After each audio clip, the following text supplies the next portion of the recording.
ಹೆಂಡತಿ ಇದ್ದಾಗಲೇ ಗಂಡ ಮತ್ತೊಂದು ಮದುವೆಯಾದರೆ? ಸುಮತಿ ಮತ್ತು ಸುಮನ್ ಅವರಿಗೆ ಒಬ್ಬಳೇ ಮಗಳು. ಸುಮತಿಯವರು ಡಾಕ್ಟರ್ ಹಾಗೂ ಸುಮನ್ ಅವರು ಬಿಸ್ನೆಸ್ ಮಾಡುತ್ತಿದ್ದರು. ಮಗಳ ಹೆಸರು ಸಾಕ್ಷಿ. ಇವರದು ಶ್ರೀಮಂತ ಕುಟುಂಬ. ಇವರ ಮನೆಯಲ್ಲಿ ಎಲ್ಲರೂ ವಿದ್ಯಾವಂತರೇ. ಸಾಕ್ಷಿ ತನ್ನ ವಿದ್ಯಾಭ್ಯಾಸವನ್ನು ಉನ್ನತ ಕಾಲೇಜಿನಲ್ಲಿ ಓದಿದ್ದಳು. ಸಾಕ್ಷಿ ಓದುವುದರಲ್ಲಿ ಗೋಲ್ಡ್ ಮೆಡಲಿಸ್ಟ್. ತುಂಬ ಚೆನ್ನಾಗಿ ಓದುತ್ತಿದ್ದಳು.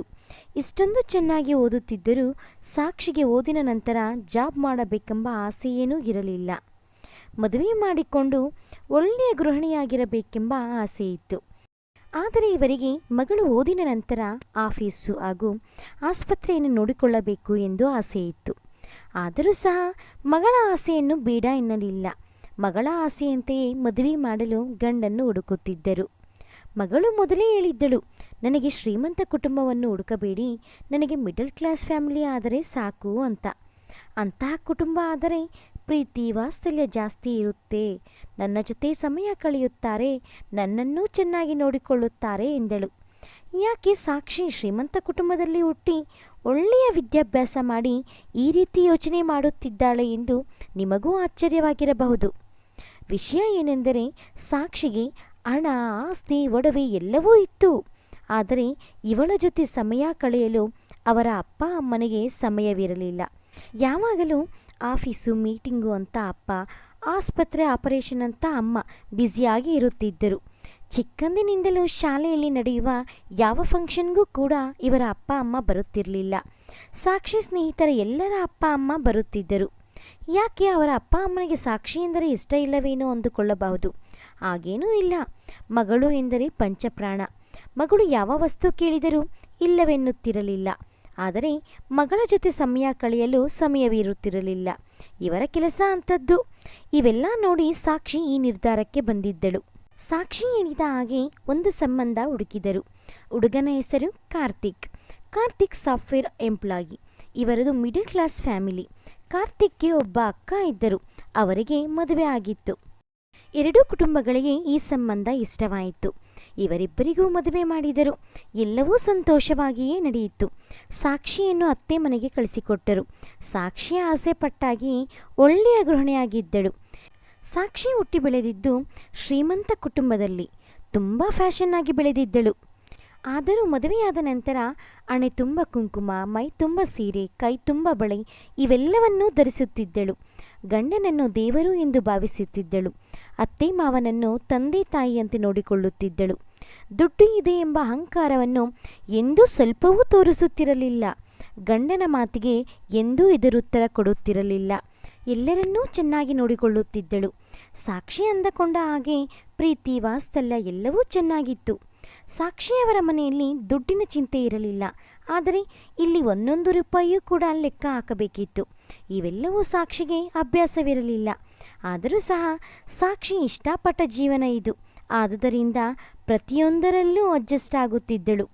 ಎಲ್ಲರ ಜೊತೆ ಸಂತೋಷವಾಗಿದ್ದಳು. ಹೀಗೆಯೇ 1 ವರ್ಷ ಕಳೆಯಿತು. ಇನ್ನು ಶುರುವಾಯಿತು ಒಂದೊಂದೇ ಕಷ್ಟಗಳು. 1 ವರ್ಷವಾದರೂ ಮಕ್ಕಳಾಗಲಿಲ್ಲ ಎಂದು ಅವರ ಅತ್ತೆ ಸಾಕ್ಷಿ ಮನಸ್ಸಿಗೆ ನೋವಾಗುವ ಮಾತುಗಳನ್ನು ಅನ್ನುತ್ತಿದ್ದರು.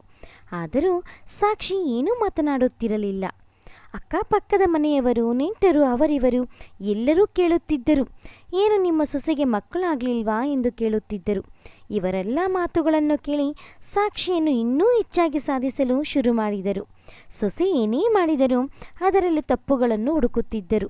ಅವರೇನೆಂದರೂ ಸಾಕ್ಷಿ ಏನೂ ಮಾತನಾಡುತ್ತಿರಲಿಲ್ಲ. ಆದರೂ ಸಹ ನೀನು ಶ್ರೀಮಂತ ಮನೆಯಲ್ಲಿ ಹುಟ್ಟಿದ್ದೀಯಾ ಅಂತ, ಕೊಬ್ಬು ಜಾಸ್ತಿ ನಿನಗೆ ಅಂತ ಬೈಯುತ್ತಿದ್ದರು. ಮೊದಲೇ ನಿಮ್ಮ ಮನೆಯವರಿಗೆ ನಿನಗೆ ಮಕ್ಕಳಾಗುವುದಿಲ್ಲ ಅಂತ ಗೊತ್ತಿತ್ತೋ ಏನೋ. ಅದಕ್ಕೆ ನೀವು ಅಷ್ಟೊಂದು ಶ್ರೀಮಂತ ಕುಟುಂಬ ಆಗಿದ್ದರೂ ನೀನು ಚೆನ್ನಾಗಿ ಓದಿಕೊಂಡಿದ್ದರೂ ನಮ್ಮ ಮನೆಗೆ ನಿನ್ನನ್ನು ಯಾಕೆ ಕೊಡುತ್ತಿದ್ದರು ಅಂತ ಸುಮ್ಮನೆ ಸಾಕ್ಷಿಯನ್ನು ನಿಂದಿಸುತ್ತಿದ್ದರು. ಬಂದವರಿಗೆಲ್ಲ ಇದೇ ರೀತಿ ಹೇಳುತ್ತಿದ್ದರು. ನಮ್ಮನ್ನು ಮೋಸ ಮಾಡಿ ನನ್ನ ಮಗನನ್ನು ಮದುವೆ ಮಾಡಿಕೊಂಡಿದ್ದಾಳೆ ಎಂದು ಎಲ್ಲರಿಗೂ ಹೇಳುತ್ತಿದ್ದರು. ಅವರ ಅಪ್ಪ ಅಮ್ಮನ ಬಗ್ಗೆಯೂ ತಪ್ಪಾಗಿ ಮಾತನಾಡುತ್ತಿದ್ದರು. ಯಾವ ಹೆಣ್ಣು ಮಗುವಿಗಾದರೂ ಅವರ ತವರು ಮನೆ ಬಗ್ಗೆ ತಪ್ಪಾಗಿ ಮಾತನಾಡಿದರೆ ಕೋಪ ಬರುತ್ತದೆ ಅಲ್ಲವೇ? ಸಾಕ್ಷಿ ಆದರೂ ಸಹ ಶಾಂತವಾಗಿ ಹೇಳಿದಳು, ನಮ್ಮ ಅಪ್ಪ ಅಮ್ಮ ಏನೂ ಮೋಸ ಮಾಡಿಲ್ಲ. ಅವರಿಗೆ ಈ ಮದುವೆ ಇಷ್ಟವಿಲ್ಲವೆಂದರೂ ನಾನು ಇಷ್ಟಪಟ್ಟೆ ಅಂತ ಈ ಮದುವೆ ಮಾಡಿದರು. ದಯವಿಟ್ಟು ಅವರ ಬಗ್ಗೆ ತಪ್ಪಾಗಿ ಮಾತನಾಡಬೇಡಿ. ನಿಮಗೆ ಇನ್ನೂ ನನ್ನ ಮೇಲೆ ಅನುಮಾನ ಇದ್ದರೆ ಆಸ್ಪತ್ರೆಗೆ ಹೋಗೋಣ, ಅಲ್ಲಿ ಅವರೇ ಎಲ್ಲ ವಿಚಾರ ಹೇಳುತ್ತಾರೆ ಎಂದಳು. ಅದಕ್ಕೆ ಅವರ ಅತ್ತೆ, ನಿಮ್ಮ ಅಮ್ಮನ ಆಸ್ಪತ್ರೆಗೆ ಹೋಗೋದು ಬೇಡ, ಅಲ್ಲಿ ಹೋದರೆ ನಿಮ್ಮ ಅಮ್ಮ ರಿಪೋರ್ಟ್ ಚೇಂಜ್ ಮಾಡಿ ನಿಮಗೆ ಅನುಸಾರವಾಗಿ ಹೇಳ್ತಾರೆ, ಬೇರೆ ಆಸ್ಪತ್ರೆಗೆ ಹೋಗೋಣ ಎಂದಳು. ಸರಿ ಅತ್ತೆ, ನೀವು ಎಲ್ಲಿಗೆ ಹೇಳಿದರೆ ಅಲ್ಲಿಗೆ ಹೋಗೋಣ ಎಂದು ಬೇರೆ ಆಸ್ಪತ್ರೆಗೆ ಹೋದರು. ಅಲ್ಲಿ ಎಲ್ಲ ಪರೀಕ್ಷೆಗಳನ್ನೂ ಮಾಡಿಸಿದರು. ಎಲ್ಲ ರಿಪೋರ್ಟ್ಸ್ ಬಂದವು. ಡಾಕ್ಟರ್ಗಳು ಹೇಳಿದರು, ನಿಮ್ಮ ಸೊಸೆಗೆ ಯಾವುದೇ ತೊಂದರೆ ಇಲ್ಲ, ಎಲ್ಲ ಚೆನ್ನಾಗಿ ಇದೆ, ಒಮ್ಮೆ ನಿಮ್ಮ ಮಗನನ್ನು ಕರೆದುಕೊಂಡು ಬಂದು ಟೆಸ್ಟ್ ಮಾಡಿಸಿ ಎಂದರು. ಆಗ ಅವರ ಅತ್ತೆ ಡಾಕ್ಟರ್ಗಳ ಮೇಲೆಯೇ ಆಸ್ಪತ್ರೆಯಲ್ಲೇ ರೇಗಾಡಿದರು. ನನ್ನ ಮಗನನ್ನೇ ಟೆಸ್ಟ್ ಮಾಡಿಸಿ ಅಂತೀರಾ? ನನ್ನ ಮಗ ಗಂಡಸು, ಇವಳಿಗೆ ಏನೋ ತೊಂದರೆ ಇರುತ್ತೆ, ನೀವೇ ರಿಪೋರ್ಟ್ನ ಕರೆಕ್ಟಾಗಿ ಕೊಟ್ಟಿಲ್ಲ ಎಂದು ಅಲ್ಲಿಂದ ಮನೆಗೆ ಬಂದು ಬಿಟ್ಟಳು. ಮನೆಗೆ ಬಂದು ಮತ್ತೆ ಸಾಕ್ಷಿಯನ್ನು ನಿಂದಿಸಿದಳು. ಮೊದಲೇ ಯಾವ ಆಸ್ಪತ್ರೆಗೆ ಹೋಗುವುದು ಅಂತ ಮೊದಲೇ ನಿಮ್ಮ ಅಮ್ಮನಿಗೆ ಹೇಳಿದ್ದೇನೋ, ಅವರು ಆಸ್ಪತ್ರೆಯಲ್ಲಿ ದುಡ್ಡು ಕೊಟ್ಟು ರಿಪೋರ್ಟ್ ಚೇಂಜ್ ಮಾಡಿಸಿರ್ತಾರೆ ಎಂದಳು. ಅದಕ್ಕೆ ಸಾಕ್ಷಿ ಹೇಳಿದಳು, ನನಗೆ ಯಾವುದೇ ತೊಂದರೆ ಇಲ್ಲ, ನನಗೆ ಚಿಕ್ಕಂದಿನಿಂದಲೂ ನಮ್ಮ ಅಮ್ಮ ನನಗೆ ವರ್ಷಕ್ಕೊಮ್ಮೆ ಫುಲ್ ಬಾಡಿ ಚೆಕಪ್ ಮಾಡ್ತಾರೆ, ನನಗೆ ಯಾವುದೇ ತೊಂದರೆ ಇಲ್ಲ, ಎಲ್ಲವೂ ಚೆನ್ನಾಗಿದೆ. ಒಂದು ವೇಳೆ ನನಗೆ ಏನಾದರೂ ತೊಂದರೆ ಇದ್ದರೆ ನಮ್ಮ ಅಮ್ಮ ನನಗೆ ಟ್ರೀಟ್ಮೆಂಟ್ ಕೊಡುತ್ತಿದ್ದರು ಅಲ್ವಾ ಎಂದಳು. ಅದಕ್ಕೆ ಅವರ ಅತ್ತೆ, ನೀನು ಚೆನ್ನಾಗಿ ಓದಿಕೊಂಡಿದ್ದೀಯಾ ಅಂತ ನಿನಗೆ ಗರ್ವ ಜಾಸ್ತಿ, ನನಗೆ ನೀನು ಎದುರು ಹೇಳ್ತಾ ಇದ್ದೀಯಾ, ನನ್ನ ಮಗನಿಗೆ ತೊಂದರೆ ಇದೆ ಅಂತ ಹೇಳ್ತಾ ಇದೆಯಾ ನೀನು ಎಂದು ಕೂಗಾಡಿಕೊಂಡು, ನನ್ನ ಮಗನಿಗೆ ಬೇರೆ ಮದುವೆ ಮಾಡ್ತೀನಿ, 1 ವರ್ಷದೊಳಗೆ ನನ್ನ ಕೈಯಲ್ಲಿ ಮಗು ಇರುತ್ತೆ, ಆವಾಗ ನಿನಗೆ ಗೊತ್ತಾಗುತ್ತೆ, ಮಕ್ಕಳಿಲ್ಲದ ಬಂಜೆ ನೀನು ಅಂತ ಎಂದರು. ಅಮ್ಮನ ಮಾತನ್ನು ಕೇಳಿಕೊಂಡು ಕಾರ್ತಿಕ್ ಕೂಡ ಬೇರೆ ಮದುವೆ ಆಗಲು ಮುಂದಾಗಿ ಸಾಕ್ಷಿಗೆ ಡಿವೋರ್ಸ್ ಕೊಡಲು ತೀರ್ಮಾನಿಸಿದರು. ಕಾರ್ತಿಕ್ ಸಾಕ್ಷಿ ಹತ್ತಿರ ಬಂದು, ನಿನಗೆ ಮಕ್ಕಳಾಗೋದಿಲ್ಲ, ನಾನು ಬೇರೆ ಮದುವೆ ಮಾಡಿಕೊಳ್ಳುತ್ತೇನೆ, ನನಗೆ ಡಿವೋರ್ಸ್ ಕೊಡು ಎಂದು ಕೇಳಿದನು. ಅದಕ್ಕೆ ಸಾಕ್ಷಿ ಒಪ್ಪಲಿಲ್ಲ. ಮಕ್ಕಳಿಲ್ಲ ಎಂದರೆ ಏನಾಗುತ್ತೆ, ಯಾರಾದರೂ ಅನಾಥ ಮಗುವನ್ನು ತಂದು ಸಾಕಿಕೊಳ್ಳೋಣ ಎಂದಳು. ಅದಕ್ಕೆ ಕಾರ್ತಿಕ್, ನಂಗೇನಂತ ಕರ್ಮ, ನನಗೆ ನನ್ನ ರಕ್ತ ಮುಖ್ಯ, ನಮ್ಮ ವಂಶವನ್ನು ಉಳಿಸುವವನು ಬೇಕು ಎಂದರು. ಸಾಕ್ಷಿ ಎಷ್ಟೇ ಹೇಳಿದರೂ ಏನೇ ಹೇಳಿದರೂ ಒಪ್ಪಲಿಲ್ಲ. ಸಾಕ್ಷಿ ಹೇಳಿದಳು, ನೀವು ಬೇಕಾದರೆ ಬೇರೆ ಮದುವೆ ಮಾಡಿಕೊಳ್ಳಿ, ಆದರೆ ನಾನು ಮಾತ್ರ ನಿಮಗೆ ಡಿವೋರ್ಸ್ ಕೊಡುವುದಿಲ್ಲ ಎಂದಳು. ಈ ವಿಷಯ ತಿಳಿದು ಸಾಕ್ಷಿಯವರ ಅಮ್ಮ ಅಪ್ಪ ಅವರು ಕೂಡ ಮನೆಗೆ ಬಂದಿದ್ದರು. ಅವರ ಮುಂದೆಯೇ ಅವರ ಅತ್ತೆ ಸಾಕ್ಷಿಯನ್ನು ತುಂಬ ಬೈಯುತ್ತಿದ್ದರು. ನನ್ನ ಮಗ ಸಂತೋಷವಾಗಿರೋದು ನಿನಗೆ ಇಷ್ಟ ಇಲ್ಲ, ಅದಕ್ಕೆ ನೀನು ಅವನಿಗೆ ಡಿವೋರ್ಸ್ ಕೊಡಲ್ಲ ಅಂತ ಇದೀಯಾ, ನೀನು ಬಂದಾಗಿಂದ ನಮ್ಮ ಮನೆಯಲ್ಲಿ ಶನಿ ದೂರ್ಕೊಂಡಿದೆ, ನೀನೇ ನಮ್ಮನೆಯ ದೊಡ್ಡ ಶನಿ ಎಂದು ಬೈಯುತ್ತಿದ್ದರು. ಸಾಕ್ಷಿಯವರ ಅಪ್ಪ ಅಮ್ಮನನ್ನೂ ಸಹ, ನಿಮ್ಮ ಮಗಳು ಬಂಜೆ ಅಂತ ಗೊತ್ತಾಗಿ ನನ್ನ ಮಗನಿಗೆ ನೀವು ಕೊಟ್ಟಿದ್ದೀರಾ, ನಮ್ಮನ್ನು ನೀವು ಮೋಸ ಮಾಡಿದ್ದೀರಾ ಎಂದು ಅವರ ಮೇಲೆ ಕೂಗಾಡುತ್ತಿದ್ದರು. ಇವೆಲ್ಲ ನೋಡಿದ ಸುಮತಿ ಮತ್ತು ಸುಮನ್ ಅವರು ಹೇಳಿದರು, ನಿನಗೆ ಯಾಕಮ್ಮ ಎಷ್ಟೊಂದು ಕಷ್ಟ, ಮಹಾರಾಣಿಯಾಗಿರಬೇಕಾದ ನಿನಗೆ ಇವರು ಇಷ್ಟೊಂದು ಅವಮಾನಿಸುತ್ತಿದ್ದಾರೆ, ನಮಗೆ ಇಷ್ಟವಿಲ್ಲದಿದ್ದರೂ ನೀನು ಇಷ್ಟಪಟ್ಟೆ ಅಂತ ಇವರಿಗೆ ಕೊಟ್ಟು ಮದುವೆ ಮಾಡಿದೆವು, ಈಗ ನೋಡಿದರೆ ನೀನು ಇಷ್ಟೊಂದು ಕಷ್ಟಪಡುತ್ತಿದ್ದೀಯಾ, ನೀನು ಅವರಿಗೆ ಎಷ್ಟು ಹೇಳಿದರೂ ಅವರು ನಿನ್ನನ್ನು ಅರ್ಥ ಮಾಡಿಕೊಳ್ಳುವುದಿಲ್ಲ, ಅವರು ಕೇಳಿದ ಹಾಗೆ ಅವರಿಗೆ ಡಿವೋರ್ಸ್ ಕೊಟ್ಟು ಬಿಡು, ನಾವು ನಮ್ಮ ಮನೆಗೆ ಹೋಗೋಣ, ನಿನಗೆ ಮತ್ತೆ ಮದುವೆ ಮಾಡುತ್ತೇವೆ, ನೀನು ಸಂತೋಷವಾಗಿರಬಹುದು, ಈ ನರಕದಿಂದ ಬಂದು ಬಿಡು ಎಂದರು. ಆದರೆ ಅದಕ್ಕೆ ಸಾಕ್ಷಿ ಒಪ್ಪಲಿಲ್ಲ. ಇದೇ ನನ್ನ ಮನೆಯಪ್ಪ, ಸಂತೋಷವಾಗಲಿ ದುಃಖವಾಗಲಿ ನಾನು ಇಲ್ಲೇ ಇರುತ್ತೇನೆ, ಇವರೆಲ್ಲರೂ ಒಳ್ಳೆಯವರೇ, ಆದರೆ ಮಕ್ಕಳಿಲ್ಲ ಎನ್ನುವ ಕೋಪದಿಂದ ಮಾತನಾಡುತ್ತಿದ್ದಾರೆ ಅಷ್ಟೇನೇ, ಕಷ್ಟನೋ ಸುಖನೋ ನಾನು ಇಲ್ಲೇ ಇರುತ್ತೇನೆ ಎಂದು ಹೇಳಿಬಿಟ್ಟಳು. ಅವರು ಇನ್ನೇನು ಹೇಳಲು ಆಗಲಿಲ್ಲ, ಅಲ್ಲಿಂದ ಹೊರಟು ಹೋದರು. ಕಾರ್ತಿಕ್ಗೆ ಮದುವೆ ಮಾಡಲು ಹೆಣ್ಣು ಹುಡುಕುತ್ತಿದ್ದರು. ಒಂದು ಸಂಬಂಧ ಸೆಟ್ ಆಯಿತು. ಇದನ್ನೆಲ್ಲ ನೋಡುತ್ತಿದ್ದ ಸಾಕ್ಷಿಗೆ ಈ ನೋವನ್ನು ತಡೆದುಕೊಳ್ಳಲು ಆಗುತ್ತಿರಲಿಲ್ಲ. ಯಾವ ಹೆಣ್ಣಾದರೂ ಅಷ್ಟೇನೆ ಅಲ್ವಾ, ಹೆಂಡತಿ ಇದ್ದಾಗಲೇ ಗಂಡ ಮತ್ತೊಂದು ಮದುವೆಯಾದರೆ ಆ ಹೆಣ್ಣಿನ ನೋವು ಅಷ್ಟೊಂದು ಇಷ್ಟೊಂದು ಅಲ್ಲ. ಆದರೂ ಸಹ ಗಂಡನ ಸಂತೋಷಕ್ಕಾಗಿ ಸಾಕ್ಷಿ ಇದನ್ನೆಲ್ಲ ತಡೆದುಕೊಂಡಳು. ಎರಡೂ ಕುಟುಂಬದವರಿಗೂ ಈ ಸಂಬಂಧ ಇಷ್ಟವಾಯಿತು. ಮದುವೆ ಡೇಟ್ ಸಹ ಫಿಕ್ಸ್ ಮಾಡಿಕೊಂಡರು. ಇನ್ನೇನು ಮದುವೆ 2 ದಿನ ಇತ್ತು. ಒಂದು ದಿನ ಕಾರ್ತಿಕ್ ಇದ್ದಕ್ಕಿದ್ದಂತೆ ತಲೆ ತಿರುಗಿ ಬಿದ್ದು ಬಿಟ್ಟರು. ಕಾರ್ತಿಕ್ನನ್ನು ಆಸ್ಪತ್ರೆಗೆ ಸೇರಿಸಲಾಯಿತು. ಆಗ ಹೆಣ್ಣಿನ ಕಡೆಯವರು ಫುಲ್ ಬಾಡಿ ಚೆಕ್ ಮಾಡಿ ಏನು ತೊಂದರೆ ಇದೆಯೋ ಏನೋ ಅಂತ ಎಲ್ಲ ಚೆಕ್ ಮಾಡಿಸಿದರು. ಆಗ ಡಾಕ್ಟರ್ ಹೇಳಿದರು, ಇವರು ಸುಮ್ಮನೆ ಸುಸ್ತಾಗಿ ತಲೆ ತಿರುಗಿ ಬಿದ್ದಿದ್ದಾರೆ ಅಷ್ಟೇನೆ. ಆದರೆ ರಿಪೋರ್ಟ್ನಲ್ಲಿ ಇನ್ನೊಂದು ವಿಚಾರ ಗೊತ್ತಾಯಿತು, ಕಾರ್ತಿಕ್ಗೆ ಮಕ್ಕಳಾಗುವುದಿಲ್ಲ, ತೊಂದರೆ ಇದೆ ಎಂದು ಹೇಳಿದರು. ಈ ವಿಷಯ ತಿಳಿದುಕೊಂಡ ಹೆಣ್ಣಿನ ಕಡೆಯವರು ಇವರಿಗೆ ಛೀಮಾರಿ ಹಾಕಿ ಈ ಸಂಬಂಧವನ್ನು ಕ್ಯಾನ್ಸಲ್ ಮಾಡಿಕೊಂಡರು. ಈ ವಿಷಯ ತಿಳಿದುಕೊಂಡ ಕಾರ್ತಿಕ್ ಹಾಗೂ ಅವರ ಅಮ್ಮನಿಗೆ ಸಾಕ್ಷಿ ಮುಂದೆ ತಲೆ ತಗ್ಗಿಸಿದಂತಾಯಿತು. ಅವರ ತಪ್ಪು ಅವರಿಗೆ ಅರಿವಾಯಿತು. ಅವರು ಮಾಡಿದ ತಪ್ಪುಗಳಿಗೆ ಅವರೇ ನಾಚಿಕೆ ಪಟ್ಟರು. ಸಾಕ್ಷಿಯನ್ನು ಮಾತನಾಡಲೂ ಸಹ ಅವರಿಗೆ ಬೇಜಾರು ಅನಿಸುತ್ತಿತ್ತು. ಕಾರ್ತಿಕ್ ಸಾಕ್ಷಿಗೆ ಹೇಳಿದರು, ನಾನು ನಿನ್ನ ಗಂಡನಾಗಿರುವ ಅರ್ಹತೆ ನನಗಿಲ್ಲ. ನಿನ್ನಂಥ ದೇವತೆಗೆ ತುಂಬ ನೋವು ಕೊಟ್ಟೆ. ದಯವಿಟ್ಟು ನನ್ನನ್ನು ಕ್ಷಮಿಸು. ನೀನು ನನ್ನನ್ನು ಬಿಟ್ಟು ಬೇರೆ ಮದುವೆಯಾಗು ಎಂದರು. ಅದಕ್ಕೆ ಸಾಕ್ಷಿ ಹೇಳಿದಳು, ನೀವು ನನ್ನ ದೇವರು. ನೀವು ಹೇಗೇ ಇರಲಿ ನನಗೆ ಇಷ್ಟನೇ. ಈಗ ನಿಮ್ಮಲ್ಲಿ ತೊಂದರೆ ಇರಬಹುದು. ಆಸ್ಪತ್ರೆಯಲ್ಲಿ ಟ್ರೀಟ್ಮೆಂಟ್ ತೆಗೆದುಕೊಂಡರೆ ಸರಿ ಹೋಗುತ್ತೆ. ಮತ್ತೆ ನಮಗೆ ಮಕ್ಕಳಾಗುತ್ತಾರೆ. ಒಂದು ವೇಳೆ ಆಗದಿದ್ದರೂ ಪರವಾಗಿಲ್ಲ. ನಾನು ನಿಮ್ಮನ್ನು ಬಿಟ್ಟು ಎಲ್ಲಿಗೂ ಹೋಗುವುದಿಲ್ಲ. ಮಕ್ಕಳಾಗಲಿಲ್ಲ ಎಂದ ಮಾತ್ರಕ್ಕೆ ನಿಮ್ಮನ್ನು ಹೇಗೆ ದೂರ ಮಾಡಿಕೊಳ್ಳುತ್ತೇನೆ?